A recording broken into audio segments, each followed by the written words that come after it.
After decades of the mob's influence in Las Vegas, the FBI and some local watchdogs said it was time for a change.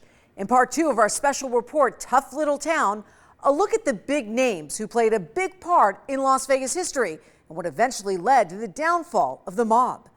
An outlaw city in the desert. The mystique and mob influence has surrounded Las Vegas for decades.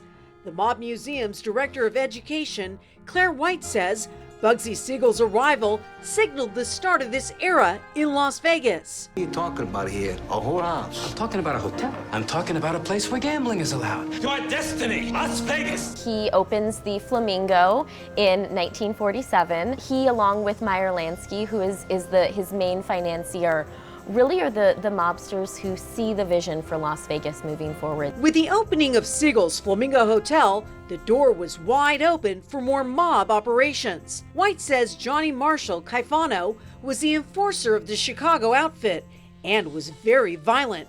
He is most known for being one of the first people to be added to Nevada's Black Book.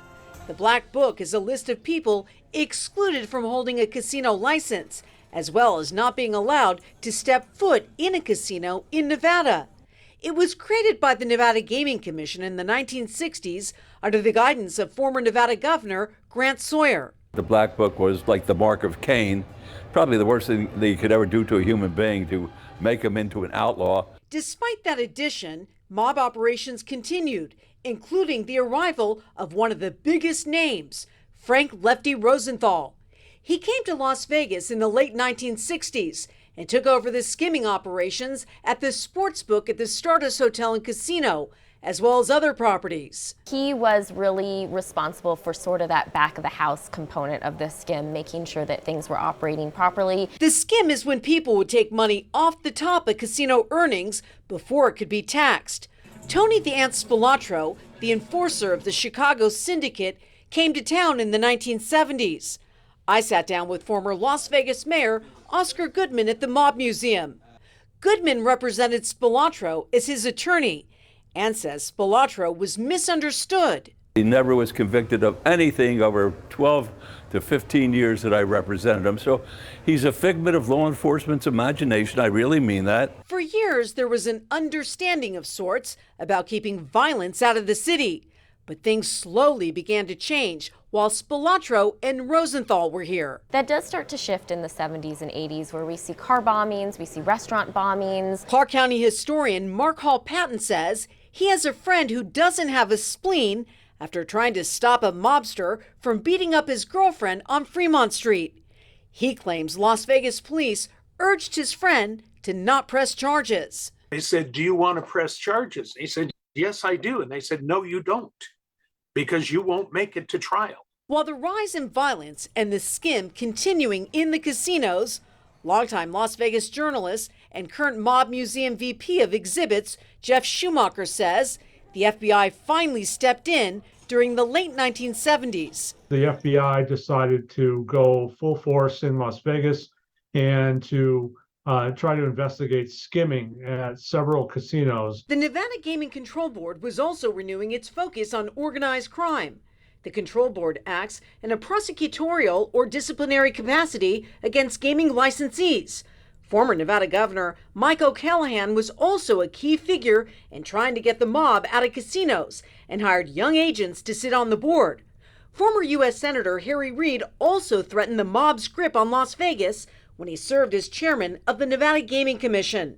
The Gaming Commission acts on the recommendations of the control board and makes the final decision on all gaming licensing matters. That was a big deal when he was on the Gaming Commission, but he made his name on that. The feds and local officials put the spotlight on the Stardust Hotel and Casino as depicted in the movie Casino, starring Robert De Niro as Lefty Rosenthal. I just got to tell you, it's no joke out here. You got to keep a low profile. They ultimately exposed the skim and put together a RICO trial to take down the Chicago mobsters who were behind it. Rosenthal was in charge of hotel operations at the time. It was then that officials took away control of the Stardust from the mob, and eventually the Boyd family purchased the property in 1984. The Stardust was eventually imploded in 2007. Today, Resorts World Las Vegas stands at that same location. There's the era when the mob was helpful to Las Vegas, and then there's the era when the mob was not helpful, when the mob was just actually causing more problems than it was helping. The mob continued to be forced out through the 1980s and early 90s. And today, Las Vegas continues to be a growing metropolis with major corporations in charge of casinos. More than 30 years since they were rooted out, the history immortalized at the Mob Museum.